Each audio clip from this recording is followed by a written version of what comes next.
dengan solusi keluarga sakinah bersama dengan Ustaz Haryoto ya. Kalau biasanya Anda mendengarkan di hari Jumat pagi, kali ini kami akan hadirkan program acara solusi keluarga sakinah setiap Kamis malam Jumat untuk Anda ya.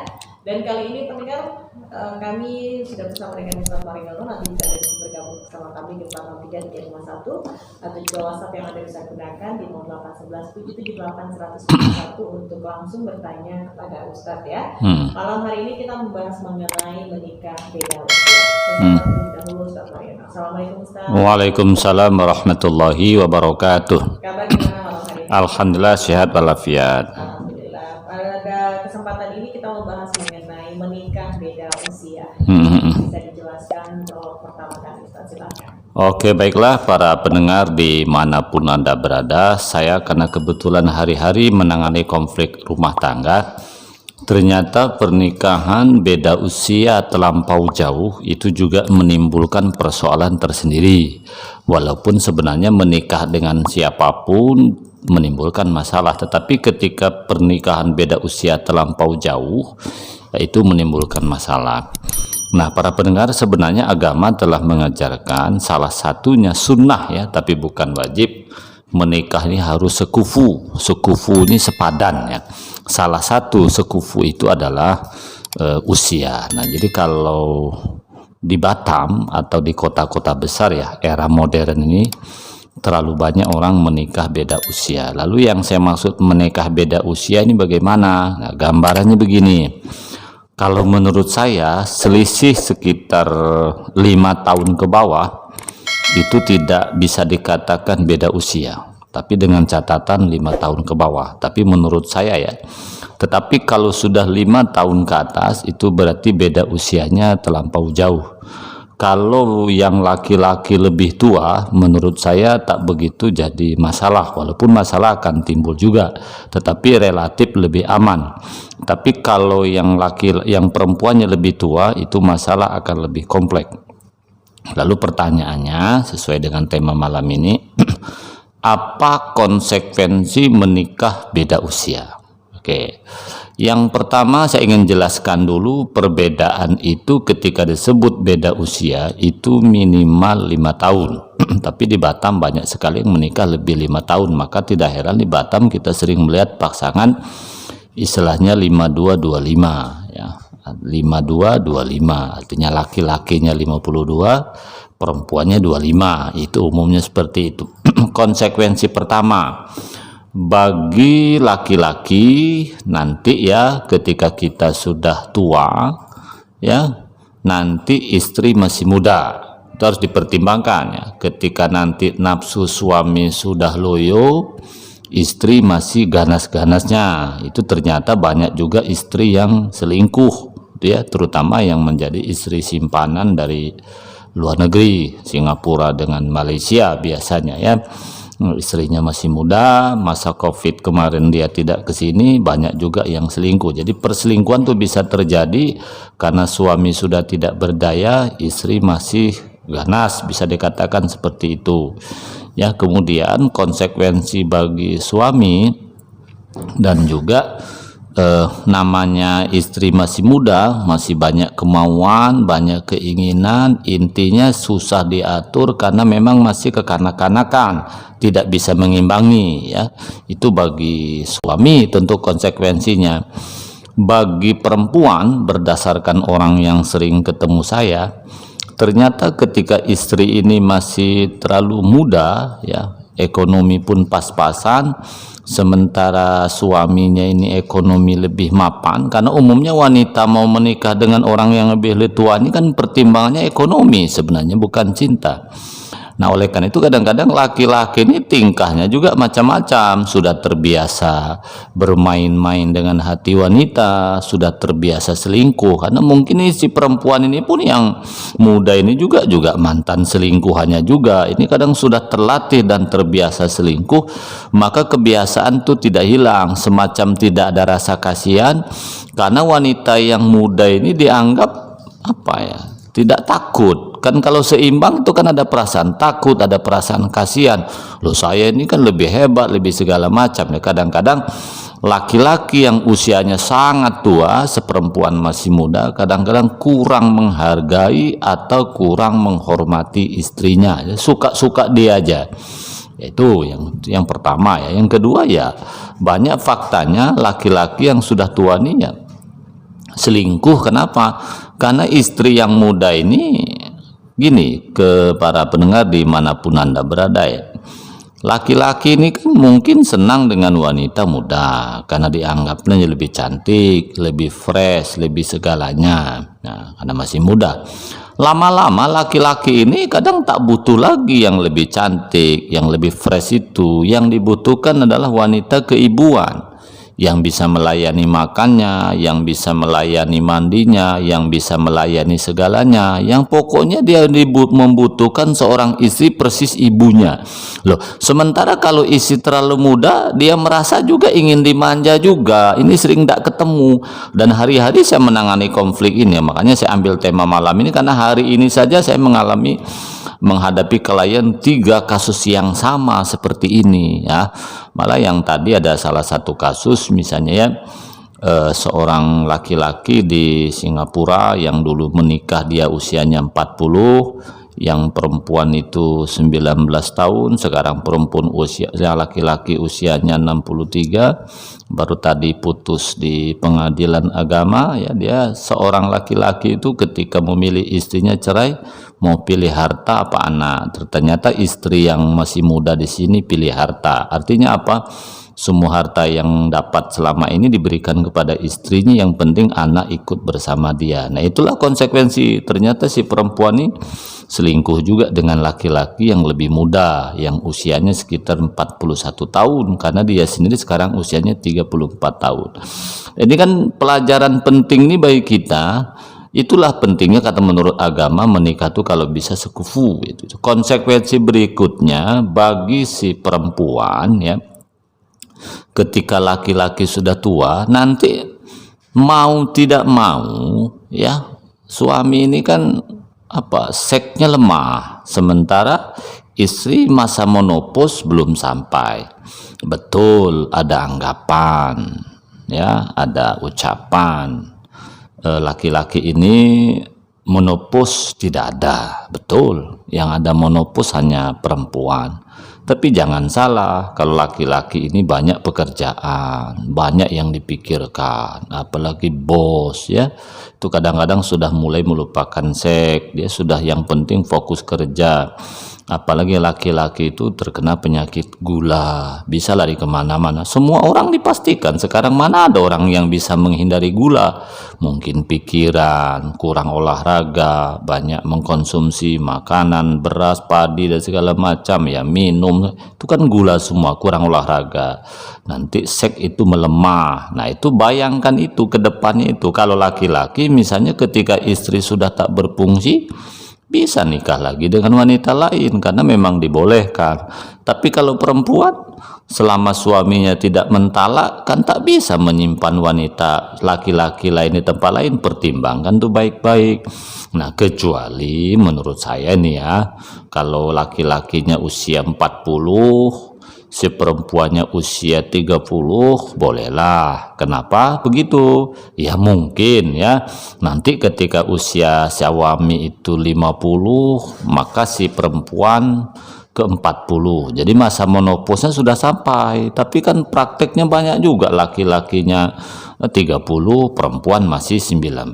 Nah, itu nanti yang sangat berbahaya. Saya kira itu mungkin nanti teman-teman yang belum jelas bisa bertanya. Saya kira itu, Mbak Mira. Iya, baik. Dan untuk Anda pendengar juga bisa bergabung bersama kami di 46351 atau juga melalui WhatsApp di 0811 778 151. Di malam hari ini juga Anda bisa langsung bertanya dengan Ustaz Marilon, karena ini mungkin banyak juga kejadian di negeri jiran ya Ustaz. Iya, betul. Hal ini. Nah, sebenarnya Ustaz, sisi positifnya adakah menikah beda umur yang cukup jauh? Misalnya wanitanya usia 39 atau 40, laki-lakinya sudah 55 atau 56 begitu. Atau usianya terpaut cukup jauh lah, 10 tahun ke atas. Pasti ada. Pertama, kalau sisi positif bagi perempuan ya. Bagi perempuan yang mau menikah dengan laki-laki yang tua, itu umumnya karena mapan. Laki-laki misalnya cari bujang, yang bikin pening bujang tuh tak ada duitnya. Itu aja kan.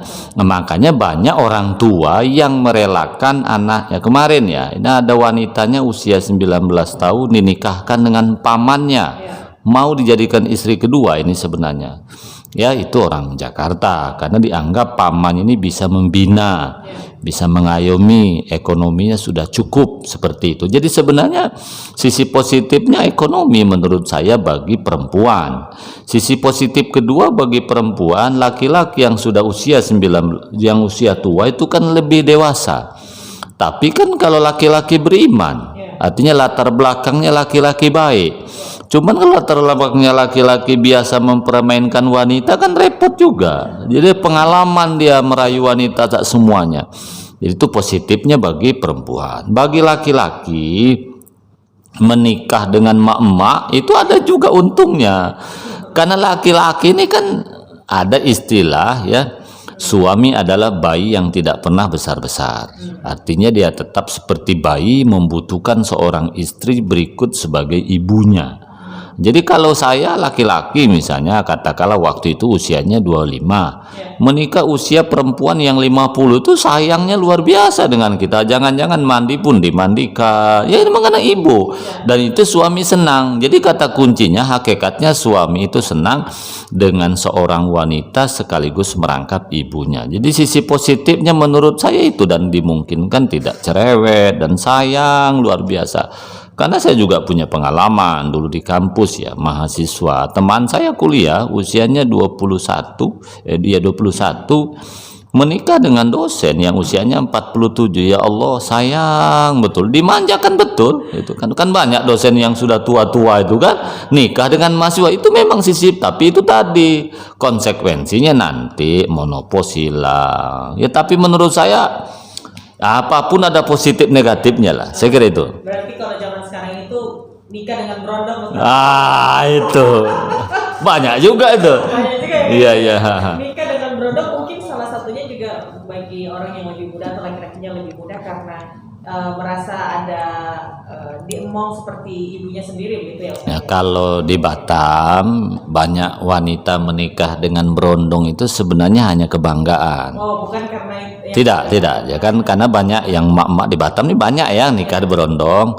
Dia ditunjuk-tunjukkan kepada teman arisannya jadi supir. Arisan aja. Iya kan banyak yang mak-mak di Batam ini kan banyak yang kaya. Nah, gitu. Saya kira itu. Ya, tapi kalau Islam memandang mengenai perkawinan beda agama yang marak terjadi di zaman sekarang ini seperti apa sih sebenarnya? Yang pasti dalam agama itu kan menikah harus satu agama. Tidak boleh menikah dengan orang musyrik. Jadi sebenarnya agama melarang menikah beda agama dan negara juga tidak memberikan ruang kan. Tapi setiap orang menikah beda agama kalau mau nikah silakan aja.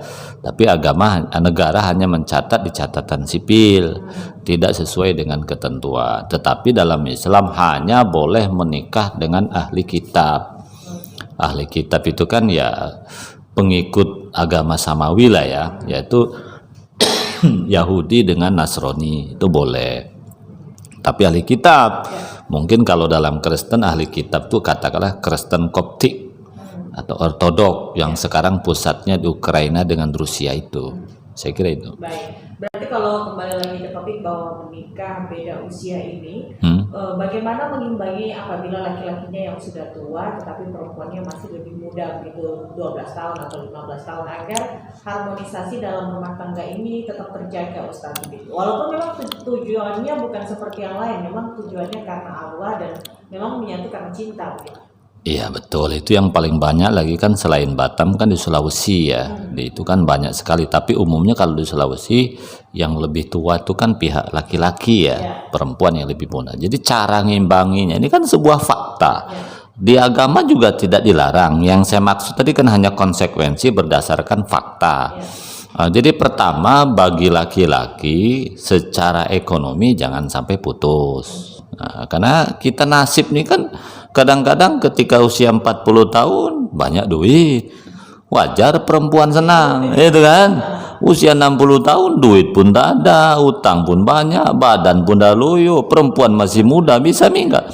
Karena ada kelemahan laki-laki ini, kelemahan wanita ini, ketika duit lancar, laki-laki perempuan tuh bisa melupakan dosa suami. Contoh, suami tidak sholat, duit lancar, itu kadang tak mempermasalahkan. Nah, suami selingkuh, tapi duit jalan terus, bisa lupa istri itu, bisa lupa. Yang penting duit jangan putus. Ya, ya, walaupun sebenarnya yang diharapkan istri ini kan hanya dua, suami jangan selingkuh, duit tidak putus. Dua itu bukan berarti suami kaya ya, kan banyak juga suami kaya pelit. Nah, itu kan. Nah, jadi ketika keuangan lancar, biasanya istri juga mikir untuk berbuat sesuatu. Yang kedua, ya jadilah suami yang kreatif. Ini untuk laki-lakinya dulu ya. Jadi suami yang kreatif, karena memuaskan istri dalam hubungan seks itu kan sebenarnya kan tidak harus pakai kelamin kita, pakai alat bantu atau apa, kayak yang penting pertama begitu akad nikah punya anak dulu. Sebab kalau sudah punya anak kan sebagian tuntas sebenarnya. Nah, terus bagi istri ngimbangi supaya suami tak macam-macam, menurut saya cek dulu latar belakang laki-lakinya itu. Kenapa mau menikah dengan dia? Dengan yang lebih muda. Karena hakikatnya menikah dengan terlalu beda umur itu juga bermasalah. Apa masalahnya? Apakah misalnya kalau di kampung ya, bukan dengan wanita asing, itu kadang-kadang kan istilahnya turun ranjang.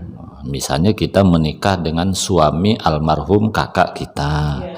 Nah, istilahnya kan kalau misalnya kakak kita punya suami meninggal, kakak kita punya anak 3, punya anak 2, ya kita sepakat daripada anak nanti jatuh kepada wanita lain juga yang belum tentu bisa ngurus bagaimana harta warisan. Nah, orang seperti itu nikahilah cepat, tidak masalah. Itu biasanya akan lebih bertanggung jawab. Yang wanita, yang laki-laki seperti itu, lihat dulu latar belakangnya kenapa. Tapi kalau laki-laki yang tidak jelas, ya kayak kita Singapura lah, itu menurut saya banyak tidak jelas itu. Nanti pun akan menjadi sia-sia juga. Jadi konsep cara pertama itu antisipasi dulu siapa laki-laki itu sebenarnya, apa niatnya, apa suka daun muda. Kan ada istilah sepandai-pandai suami menyimpan istri muda kan akan tua juga. Nanti sila perempuan itu tua, dia cari lagi yang lain gitu loh. Nah, itu antisipasinya ya. Nah, berikutnya tentu bagi perempuan jangan terlalu cerewet, sadari bahwa laki-laki itu suka dimanjakan gitu. Jadi walaupun kita masih muda, ego jiwa mudanya itu hilangkan sedikit demi sedikit. Jangan mentang-mentang masih muda tidak usah macam-macam. Dan ingat, semua orang semakin tua itu cemburunya kuat. Nah, jadi ketika suamimu sudah tua, ya Allah, cemburunya itu macam anak masih sekolah. Nah, sementara kalau perempuan, ya, kalau sementara perempuan masih muda, coba biasa di HP main sayang-sayangan, padahal main-main aja, itu suami ya Allah, cemburunya luar biasa, bisa nggak ngimbangi? Karena sehari-hari menangani konflik ini, padahal menurut laki-laki pakai bedak biasa aja di rumah, keluar suami cemburu lagi. Nah, saya kira itu, Pak. Iya, baik. Saya coba bacakan masuk ke WhatsApp kami Ustaz dari 2926. Ini dari Ibu Ai. Ibu Ai, selamat malam Ustaz. Saya istri ketiga. Suami saya punya kali ini. Suami saya sudah punya 2 istri dan 2 istrinya ini usia 50-an. Saya masih berusia 39. Suami saya selalu memuji saya dan mengatakan suka dengan saya, tapi kebanyakan waktunya ini sepertinya dari Singapura ya ini. Time-nya dengan istri kedua. Apakah hanya memuji saja buat saya senang atau memang benar-benar suka dengan saya? Oke, tentu begini. Laki-laki ini kan kalau mengikuti ajaran agama ya harus berlaku adil. Tetapi sebagai istri ketiga, keempat atau berikutnya memang namanya resiko mendapatkan suami second, gitu kan? Ya memang siapapun menjadi istri kedua, ketiga harus resiko seperti itu. Dia dipastikan akan lebih sayang kepada yang pertama, kepada yang kedua. Pasti itu. Kalau kita resiko ketiga ini kan hanya butuh biologisnya saja sebenarnya. Yang namanya cinta, yang namanya sayang itu ya kurang lah ya. Jadi saya ingin beritahu kalau misalnya apakah serius atau tidak? Ya serius, ya memang harus seperti itu. Jadi bukan berarti kalau misalnya menyatakan aku sayang kamu, aku suka kamu, ya memang harus seperti itulah ilmunya laki-laki. Tak mungkin pula aku menyebut benci kamu. Tapi ketika istri Anda sebagai orang ketiga dibegitukan harus bersyukur, karena tidak semua laki-laki juga bisa seperti itu. Tapi intinya memang harus seperti itu. Dan andaikan kita pun jadi istri simpanan, time-nya banyak dengan istri pertama, ya saya kira semua begitu. Konsekuensi itu dari awal begitu. Siapa yang mau milih? Ya, walaupun mendapat izin dari istri pertama sekalipun, umumnya laki-laki tetap akan sering pada yang pertama, walaupun dapat izin sekalipun.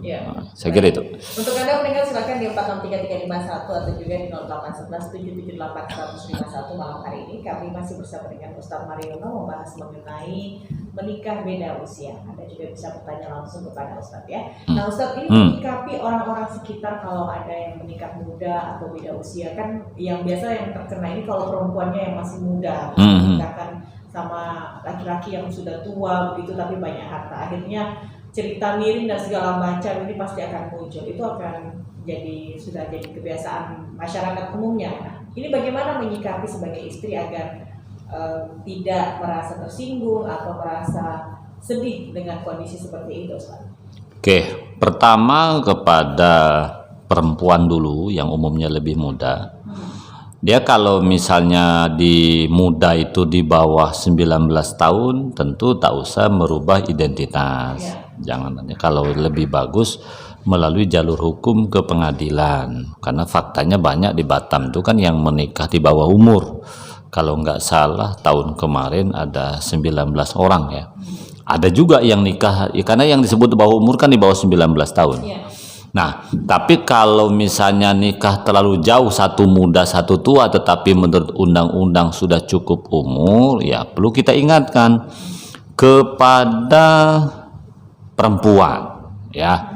Kalau ketemu laki-laki yang sangat tua, saya ingin gini ya, ingin pasti-pasti saja. Pasti pertama, ada jaminan nggak kehidupan?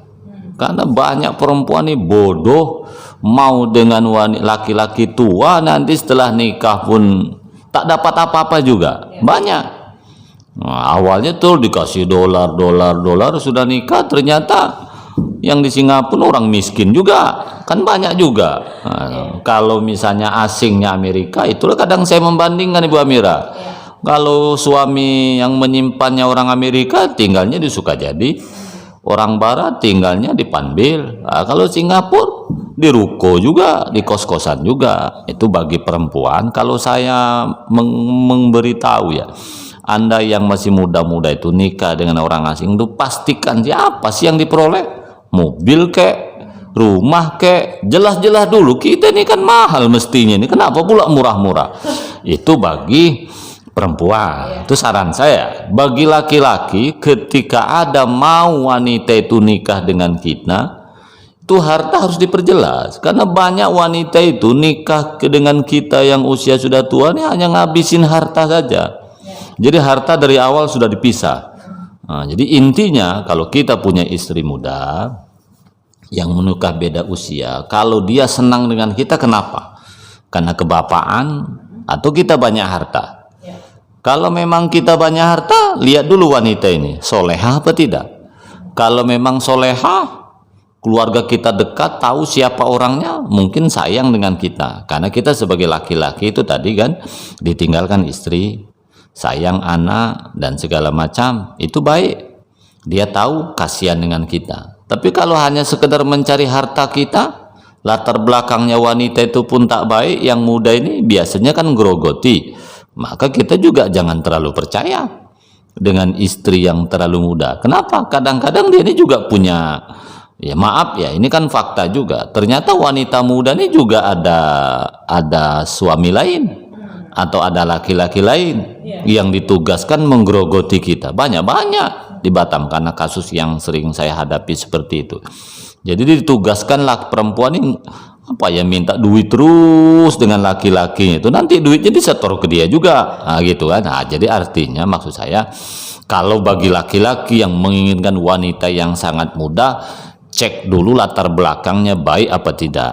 Itu kan ya. Kecuali kalau memang kesepakatan keluarga yang turun ranjang tadi kan itu beda masalahnya. Saya kira itu sarannya. Baik, Ustadz, berarti dalam hal ini kalau yang selama ini Ustadz tangani dalam solusi keluarga sakinah, permasalahan beda usia ini apakah memang yang paling banyak permasalahan itu adalah karena perempuan menikah dengan yang lebih tua itu karena harta, ataukah memang dijodohkan, atau karena satu hal begitu Ustadz? Kalau dari perjalanannya selama ini Ustadz dapatkan.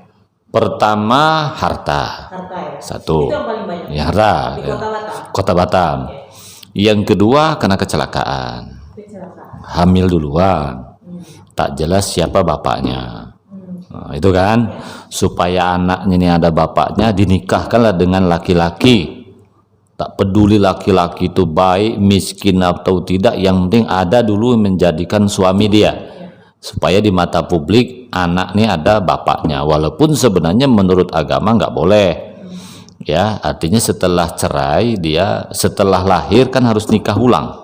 Di KUA kan tak mau menikah ke orang dalam kondisi hamil kalau yang menghamili laki-laki lain. Caranya ilmu orang tuh ada dua, suruh mengakui bahwa itu yang menghamili dia. Nanti setelah lahiran nikahnya menggunakan siri, kan boleh juga, atau nikah siri dulu. Tapi jatuhnya bukannya bohong seperti ini. Ya bohong, tapi hukum nikahnya kan sah. Artinya nikah dulu di KUA, jangan kumpul dulu, jangan jima dulu. Nah, setelah lahir akad nikah siri, wali langsung, nggak masalah. Atau nikah siri dulu, jangan KUA. Nah, begitu selesai lahiran baru nikah KUA. Nah, ilmunya begitu orang-orang tuh. Itu yang kedua yang banyak ya. Kan di Batam ini banyak sekali orang hamil tak bertanggung jawab. Daripada digugurkan dosa, cari laki-laki yang mau. Walaupun laki-laki itu bisa jadi istri kedua, bisa jadi istri berikutnya. Ada karena di Batam ini kan banyak laki-laki nganggur. Ada suaminya di Jawa. Itu kan, nah, yang penting iya pun diuntungkan juga dapat perempuan muda masih mau. Ini kan saling menguntungkan. Ini fakta. Yang ketiga biasanya turun ranjang. Kan jarang yang perempuan lebih muda. Umumnya misalnya nikah dengan kakaknya meninggal, kan itu kan. Nah, baru lari ke adiknya. Saya kira itu. Baik. Nah, Ustadz, untuk saat ini juga kan kalau kita tahu permasalahan ekonomi masih menjadi salah satu hal yang bagi keluarga. Kalau di beda usia ini, apakah juga ini menjadi salah satu hal yang bisa membuat suami istri itu menjadi bertengkar atau ada selisih paham, Ustadz, kalau beda usia? Oh iya, kalau nikah beda usia, apakah ekonomi menjadi pemicu? Salah satunya iya, karena kalau masalah ekonomi ini kan bukan hanya beda usia. Mau menikah ustazah dengan ustadz pun bertengkar juga masalah keuangan tuh kan. Intinya kalau masalah keuangan tuh mau menikah sama-sama beriman dengan preman pun sama saja. Bedanya kalau nikah beda usia, persoalan ekonomi biasanya satu. Kalau keuangan suami sudah tidak lancar lagi, itu jadi persoalan. Atau yang kedua, istri biasanya boros gitu ya. Yang ketiga, biasanya ketika menikah beda usia faktor ekonomi ini ya, ketika sang suami kan punya uang, latar belakang memang suami ini bermain-main dengan wanita, memang doyan wanita muda, kan gitu.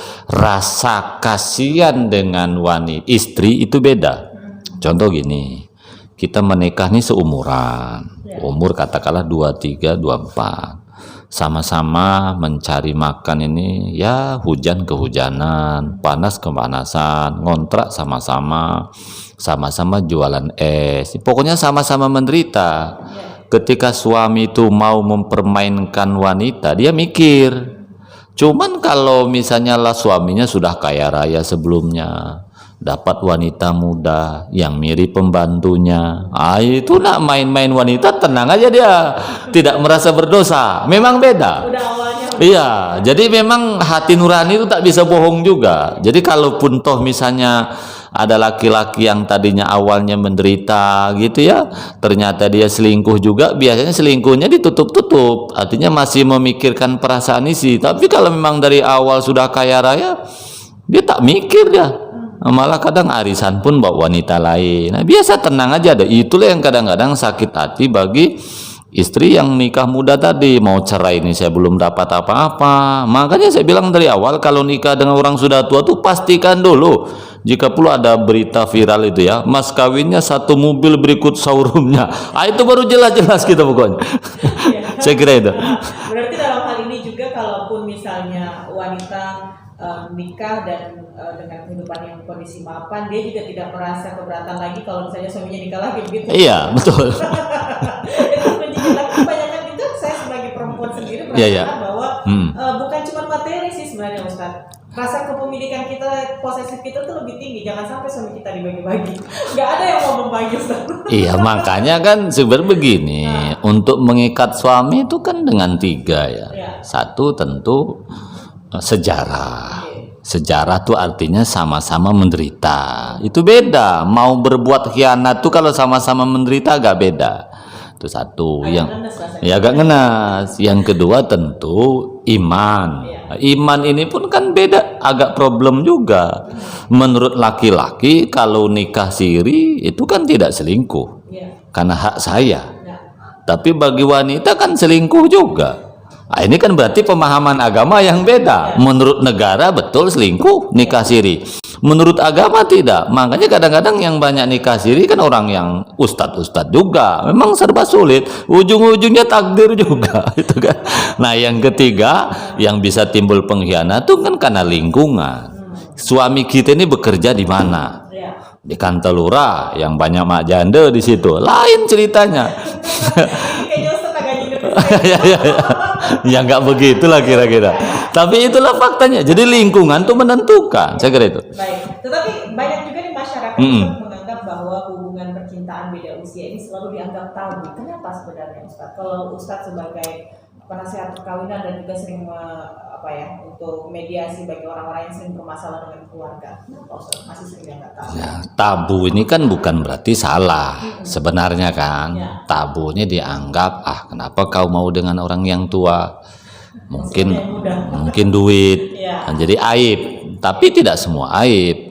Nah, misalnya kalau di Sulawesi yang paling menonjol ya, selain kalau kita kan umumnya orang Singapura, kalau Sulawesi itu umumnya juga karena permintaan terlalu tinggi. Kalau di Sulawesi menurut saya tidak tabu, karena jadi tergantung lingkungan juga sebenarnya. Nah, ada salah satu contohnya kenapa kok nikah dengan beda usia tabu. Jangan-jangan laki-lakinya itu impoten, kan banyak. Misalnya emak-emak ya nikah dengan laki-laki berondong. Kenapa mau? Dan berondongnya juga kenapa mau? Jangan-jangan berondongnya yang nyari duit, seksnya pun tak berfungsi, apalagi laki-lakinya muda, masih ganteng lagi. Itu kan yang banyak bermasalah dari biologi seksnya kan kadang orang ganteng juga. Kalau orang tak jelas potongannya itu pula yang paling yang biasanya agak beda. Saya kira itu. Ustadz, kita udah di ujung perjumpaan, kita tidak terasa udah mau pukul 21 nih Ustadz. Apa kira-kira yang bisa disampaikan kepada masyarakat agar tidak menganggap hal ini tabu, atau mungkin ada sedikit edukasi ke masyarakat mengenai nikah beda usia ini? Oke, baiklah ya. Dalam Islam sebenarnya pernikahan beda usia itu tidak masalah ya, selama sama-sama balik ya. Tapi tentu dengan catatan mendapat persetujuan dari wali. Karena banyak juga menikah beda usia itu walinya tidak setuju. Jangan terlalu nekat kemudian lari ke wali hakim. Saya sarankan jangan ya, walaupun itu dibolehkan, karena nanti ketika lepas dari wali hakim juga akan lari ke orang tua juga. Itu satu ya. Yang kedua, ketika mau menikah dengan beda usia, pastikan betul pasangan kita mau menikah dengan kita itu kenapa. Kalau dia memang laki-laki itu cerai gitu ya, lihat penyebab ceraiannya kenapa. Nah, itu kan ya. Kalau memang laki-laki itu sudah usia 50 tahun kok tak nikah juga, cek kenapa dia tidak menikah. Apakah seksnya tidak normal, atau dia tanggung jawab terhadap adiknya jelas. Karena laki-laki itu banyak juga sampai 40 tahun tidak menikah karena menyekolahkan adik-adiknya dulu. Nah, nikahilah dia, berarti dia adalah tipe laki-laki yang bertanggung jawab. tapi kenapa sampai tua tidak nikah? Nah, perlu cek juga apa masalahnya, apakah ada beban psikologis atau apa. Itu kalau bagi perempuan ke laki-laki ya. Kemudian juga bagi perempuan ke laki-laki, kalau nikah dengan usia yang sangat lanjut, dirimu katakanlah usianya 25, perempuan laki-lakinya 50, ya pastikan dulu ekonomi. Karena suamimu 5 tahun lagi dan meninggal dunia, dirimu masih muda. Nah, pertimbangkan masa depan, jangan sampai mak janda tak ada apa-apa. Harus jelas. Artinya kalau laki-laki tua tuh kalau bisa adalah minyaknya. Ini sudahlah tua kering pula, apa untungnya? Kita jadi perempuan jangan bodoh juga. Nah, itu edukasi seperti itu. Kalau saya karena hari-hari menangani konflik rumah tangga, terang-terangan saja aja, bukan teori lagi nih. Bagi laki-laki ketika ada wanita mau menikah dengan kita, padahal ya misalnya usianya 22 tahun, kita 50, kok mau? Umumnya perempuan kan tidak mau dengan yang sudah tua, kok mau? Nah, itu pertanyaannya adalah jangan-jangan wanita itu wanita bispak, wanita rusak juga, makanya mau dengan kita. Yang kedua, jangan-jangan menggerogoti harta, atau wanita itu butuh bapak. Ada, jadi wanita ini ada wanita baik-baik tapi dia butuh figur seorang ayah. Ada, mungkin kita disamakan seperti ayahnya yang bisa melindungi, bisa yang seperti ini biasanya wanita yang mengenal kita sudah lama. Tapi kalau kenalnya dadakan pasti ada sesuatu. Yang kesemua itu kita memang hanya mampu ikhtiar. Edukasi saya kepada semuanya, menikah beda usia, pertimbangkan baik-baik. Kalau ada yang seumuran tidak usah. Tapi kalau tak ada jalan lain daripada sampai mati kita tak dapat jodoh, ya bismillah saja. Saya kira itu. Baik, berarti mudah-mudahan pilihan kita dan jodoh kita itu sudah ditentukan dengan yang terbaik. Iya, betul. Ya. Terima kasih banyak Ustadz untuk waktunya malam hari ini, dan pendengar Anda juga bisa terus mendengarkan Solusi Keluarga Sakinah setiap hari Kamis malam Jumat bersama dengan Ustadz Mariono pukul 8 sampai dengan pukul 9. Nanti kita ada bisa bertanya langsung ya. Kalau biasanya Anda mendengarkan hari Jumat, kali ini kami akan hadirkan setiap malam Jumat ya untuk Anda. Dan setelah ini kami akan hadirkan sandiwara radio dari